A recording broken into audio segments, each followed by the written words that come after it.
Welcome to JTV news. దేశంలో అనుమతులు లేని ప్రమాదకరమైన BT3 పత్తి విత్తనాలను రవాణా చేస్తున్న వ్యక్తితో పాటు 3750 కిలోల పత్తి విత్తనాలు DCM వాహనాన్ని స్వాధీనం చేసుకున్నట్లు మేడ్చల్ డీసీపీ కోటిరెడ్డి తెలిపారు. షామీర్పేట్ పోలీస్ స్టేషన్లో ఏర్పాటు చేసిన విలేకరుల సమావేశంలో ఆయన మాట్లాడుతూ మంచిర్యాల జిల్లా లక్షట్పేట్ మండలం కొత్తూరు గ్రామానికి చెందిన సొల్లు సురేష్, కర్ణాటక రాష్ట్రం కుస్తగిలోని రమణ అనే వ్యక్తి నుంచి 3750 నకిలీ BT3 పత్తి విత్తనాలను సరఫరా చేయాలని నరేష్ అనే వ్యక్తికి అధిక మొత్తంలో డబ్బులు చెల్లించేందుకు ఒప్పందం కుదిరింది. SOT పోలీసులు వ్యవసాయ శాఖ అధికారులకు వచ్చిన విశ్వసనీయ సమాచారం మేరకు షామీర్పేట్ ORR జంక్షన్ వద్ద బుధవారం సాయంత్రం తనిఖీ చేశారు. ఇందులో పైన మొక్కజొన్న విత్తనాలు, లోపల SOT, Medchal and agriculture officers ముగ్గురు జాయింట్గా ఒక క్రెడిబుల్ ఇన్ఫర్మేషన్ మీద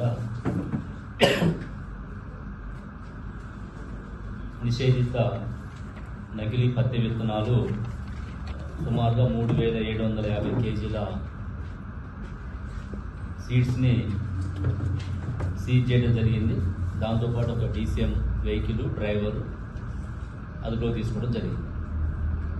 ఇందులో మన వివరాలు చూసినట్లయితే ఫస్ట్ మెయిన్ నేరస్తుడు సొల్లు సురేష్, ఇతని మంచిర్యాల డిస్టిక్, ప్రస్తుతం పరారులో ఉన్నాడు.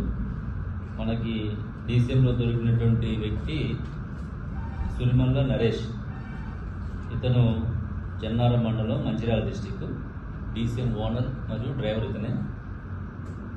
ఈ మెటీరియల్ మొత్తం కూడా కర్ణాటక నుంచి Ramana alias Ramaiah, residents of Kushtagi, Karnataka state, అక్కడి నుంచి ఇది వస్తున్నది.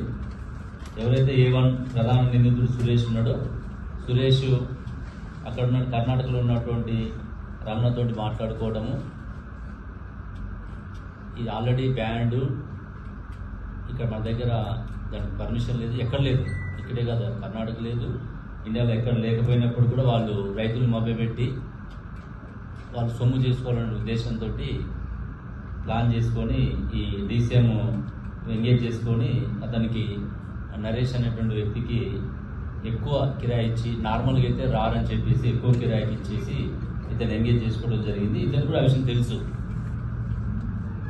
దాంతో మనకి ఇక్కడ మన SOT వాళ్ళు, ఇక్కడ అడిషనల్ మన DCP గారు ఉన్నారు, శ్రీనివాస్ గారు, అడిషనల్ DCP విశ్వప్రసాద్ గారు, అదేవిధంగా మా ACP Ramulu, inspector Srinath, SOT inspector Shyam Sundar, వీళ్ళందరూ కూడా, అట్లవిధంగా అగ్రికల్చర్ ఆఫీసర్ కూడా శ్రీనివాస్ గారు, వీళ్ళందరూ ఇన్ఫర్మేషన్ని కలెక్ట్ చేసుకొని ఆ వెహికల్ వస్తున్న మూమెంట్ని ట్రాక్ చేసి మన ORR ఎగ్జిట్ దగ్గర దాన్ని ఇంటర్సెప్ట్ చేయడం జరిగింది.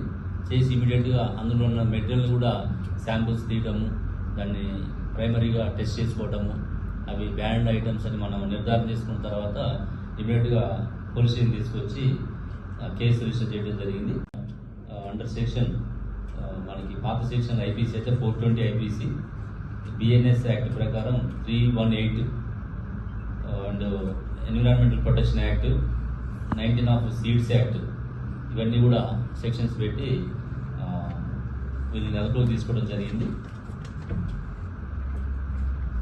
ఇందులో ఈ దాదాపు ఈ యొక్క మెటీరియల్ కనుక నిజంగా రైతుల దగ్గరకు పోతే 3750 కేజీల పత్తి విత్తనాలు రైతులు కల్టివేట్ చేస్తే సుమారుగా 4166 ఎకరాలు ల్యాండ్ కల్టివేషన్ ఉంటుంది. ఇది అంత మొత్తం కూడా పొల్యూట్ అయింది అనమాట. 4000 ఎకరాలు మొత్తం పొల్యూట్ అయిందంటే చాలా వరకు ఆ చుట్టుపక్కల ప్రాంతం అంతా కూడా ఎఫెక్ట్ అయ్యే అవకాశం ఉంది. దీని యొక్క ఏంటిది సైడ్ ఎఫెక్ట్స్ అనేది మన AO గారు కూడా చెప్తారు. దానికి ముందు ఈ కేసులో బాగా పనిచేసినటువంటి అధికారులందరూ కూడా ఇప్పుడు నేను చెప్పిన పేర్లు, DCP SOT శ్రీనివాస్ గారు, అడిషనల్ DCP విశ్వప్రసాద్ గారు, అదేవిధంగా మన ACP పేట్ బషీరాబాద్ రాములు, ఇన్స్పెక్టర్ శ్రీనాథ్ వాళ్ళ స్టాఫ్, అదేవిధంగా SOT ఇన్స్పెక్టర్ శ్యాము అండ్ వాళ్ళ స్టాఫ్, వీళ్ళందరినీ కూడా CP సార్ ప్రత్యేకంగా అభినందించడం జరిగింది. వీళ్ళకి ప్రత్యేక రివార్డ్స్ పెట్టడం జరుగుతున్నది. మరి అనేక సందర్భాల్లో కూడా మనం గతంలో కూడా ఇక్కడ 6 months బ్యాక్ కూడా నకిలీ పత్తి విత్తనాలు కేసు పెట్టడం జరిగింది. అప్పుడు కూడా పబ్లిక్ని అప్పీల్ చేయడం జరిగింది. ఇట్లాంటి బ్యాండ్ ఐటమ్స్ వాడద్దు, తక్కువ రేటుకి వస్తుందని చెప్పేసి మభ్య పడి మోసపోవద్దని చెప్పేసి కూడా చెప్పడం జరిగింది. ఇది మన దగ్గర కాదు, ఓన్లీ మన కాడ ట్రాన్సిట్ పాయింట్ ఇది. మన యొక్క ఆఫీసర్స్ అలర్ట్గా ఉండి ప్రొయాక్టివ్గా ఉండి ఇంటెలిజెన్స్ కలెక్షన్ చేసుకొని ఇక్కడ చేయడం జరిగింది. కర్ణాటక నుంచి వస్తూ మన మీద నుంచి ఆన్ ద వేలో మంచిర్యాల పోతుంది ఇది.